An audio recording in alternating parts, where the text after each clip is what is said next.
Bismillahirrahmanirrahim. Assalamualaikum warahmatullahi wabarakatuh. Izin memperkenalkan diri, nama saya yaitu Ruciati Mulani. Saya dari jurusan Asuransi Syariah kelas A semester 5. Baik, saya di sini akan menjawab kuis dari pelajaran aktuaria.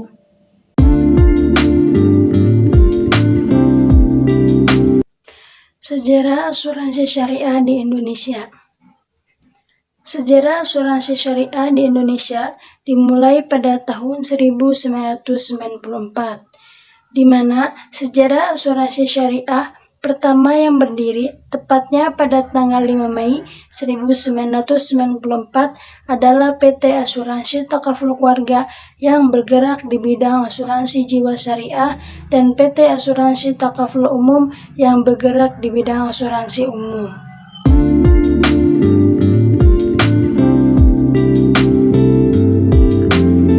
Pengertian asuransi umum. Asuransi umum adalah asuransi yang hanya diperboleh menjalankan suatu bentuk usaha dalam hal asuransi kerugian, termasuk juga reasuransi, yaitu untuk penanggulangan risiko atas harta benda yang telah kehilangan dan manfaat tanggung jawab hukum serta program asuransi sosial lainnya.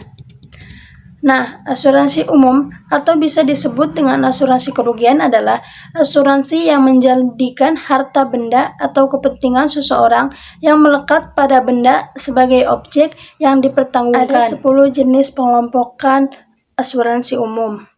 Yang pertama yaitu asuransi harta benda, yang kedua asuransi rekayasa, yang ketiga asuransi kendaraan bermotor, yang keempat asuransi marine risk dan marine liability, yang kelima asuransi liability, yang keenam asuransi profesional liability, yang ketujuh asuransi pesawat dan satelit, yang kedelapan asuransi energi, yang kesembilan asuransi kredit dan jaminan, dan yang kesepuluh asuransi aneka.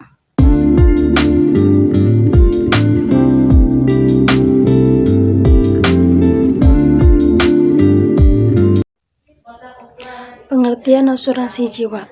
Asuransi jiwa adalah suatu perjanjian di mana satu pihak mengikatkan dirinya untuk membayar sejumlah uang secara sekaligus ataupun periodik, sedangkan pihak lain mengikat dirinya untuk membayar premi dan membayar itu tergantung pada mati atau hidupnya seseorang. Adapun menurut Santoso Pujo Sobroto, bahwasanya asuransi jiwa adalah perjanjian di mana penanggung mengikatkan diri dengan menerima premi untuk membayar sejumlah uang tertentu, manakala terjadi peristiwa yang belum pasti terkait dengan kehidupan atau kesehatan seseorang.